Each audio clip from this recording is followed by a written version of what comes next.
This year I'm trying to take more risks and try new things with my writing, so today I thought it might be fun to tell you about my most humiliating writing mistakes. I know I come across as a very open and optimistic person, but I am not that kind to myself.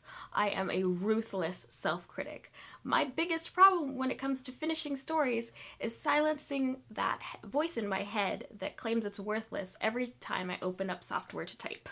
If I'm going to follow through on my effort to try new things and improve, I have to actually learn to trust myself. The first step to that is admitting my mistakes, no matter how embarrassing. The one I'd claim as my biggest embarrassment also happened during one of my best writing accomplishments.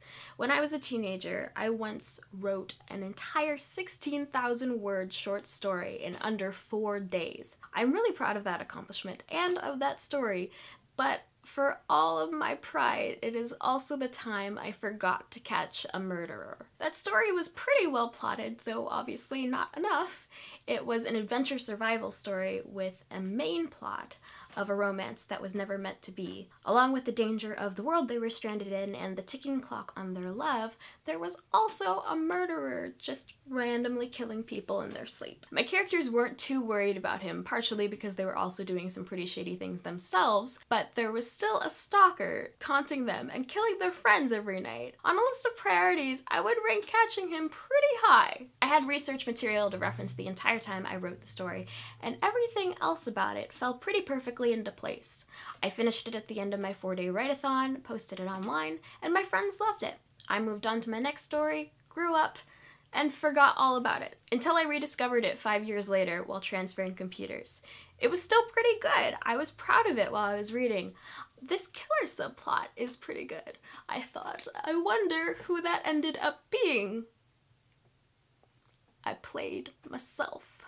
I wrote an interesting mystery and I ended up being the victim. I have no idea who that killer was now, only that I know I knew when I wrote the story. To be fair, the unmasking of the killer was not required to close up the main plot, but I know that never mentioning him again was not the original plan. It wasn't an intentional decision, I just forgot. So out of all my writing mistakes, forgetting to catch a serial killer is probably the worst. The only other mistake that humiliates me as much as that one is more an example of teenage ridiculousness. It was a series of terrible decisions, and to this day my heart clenches in pain at the memory of their combined stupidity. When I was 15, I somehow convinced myself that you didn't need to finish a book before querying it. This is not true. I knew this was not true then because I religiously read querying and publishing blogs. So I don't know why I convinced myself of this after probably only reading it once on some scam agent's website. Anyway, that's the start of this whole debacle. I wrote a query/summary for a book that was not only not done, but one I hadn't even started writing yet. It was all polished and nice, and I printed it out on a flyer that on the opposite side had a coloring page-esque drawing of a girl looking out a window surrounded by flowers and hearts. Hand-drawn. That drawing had nothing to do with my story, and it was the exact opposite of the professional cool I was trying to achieve with my unfinished book flyer. I then passed out these flyers to everyone I knew. My family, my friends, my neighbors, my teachers, my classmates. The only people I didn't send this to were actual agents, thank God. Thinking on this now, that leads me to believe that even then I knew I was being completely ridiculous, and while I was willing to risk my reputation, at least I wasn't willing to risk my future career. That's my only saving grace. Most people were really nice. I somehow thought this was going to help my author platform, so I was taking it very seriously and telling everybody about my plans to be published and a hotshot and all that. My favorite teacher liked it, and she only had one comment. I had a typo. I had spent days slaving over this beforehand and had always been a bit of a grammar freak. Among my friends, there was a warning to anyone trying out creative writing not to give their unpolished drafts to me because Lily is a grammar Nazi. She will take your soul and she will stomp on it. I was not kind.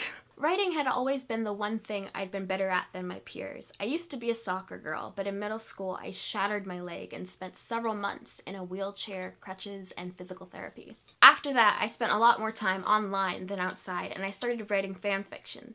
The positive feedback from that spurred me to take writing more seriously, and through that process, I slowly realized that throughout my report cards, my skills in English were always something my teachers had singled out. I couldn't really be as active as I used to be, so to discover that I still had a talent, and I'd had it all along, that meant the world to me. A lot of my identity in high school was wrapped around my confidence in my writing. I hadn't really faced rejection yet, so to be told by my favorite teacher that there was a mistake in something I'd spent days poring over and had already shared with dozens of people, that was like a death knell. She hadn't pointed out what the typo was, so I sat there for a minute or so trying to figure out what I could have done wrong.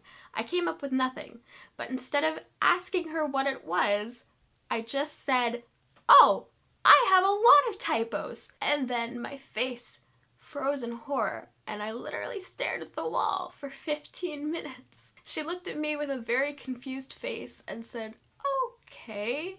And I swear, my mind went numb for the rest of the day. It's not even that bad of a moment. 100% of my humiliation is tied up in having based my entire self-worth at the time on the quality of my writing, which I do not recommend, and my reputation for being a grammar freak. It's really inconsequential, but when I think about that, I am just as humiliated as if I'd been pantsed in the cafeteria. Aren't we glad I didn't actually query agents at that time? The rejections I would have received would have ruined me. And the typo, in case you were wondering, was mistaking defiantly for definitely. So technically, I didn't spell either word wrong, I just confused them. I have grown a lot since then.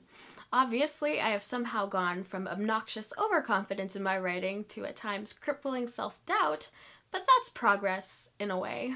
Anyway, I'm not perfect and neither is my writing. The message I'm trying to get across here today is not to tie all your hopes up in a single story. If you want writing to be your career, you're gonna have to look at it with a long-term perspective. No matter how embarrassing your mistakes are now, they won't really matter 5 or 10 years from now, and any critique from family or friends really pales in comparison to actual structure problems. If you're going to focus on the humiliation of something, put that effort towards something that can be fixed or improved in the future. I'd much rather be a laughingstock among my friends and family than publish something with glaring problems. Be kind to yourself. I promise you, you are your own worst critic.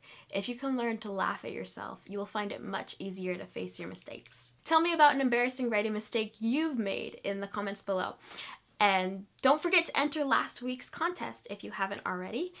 Thank you so much for watching, and I will see you really soon.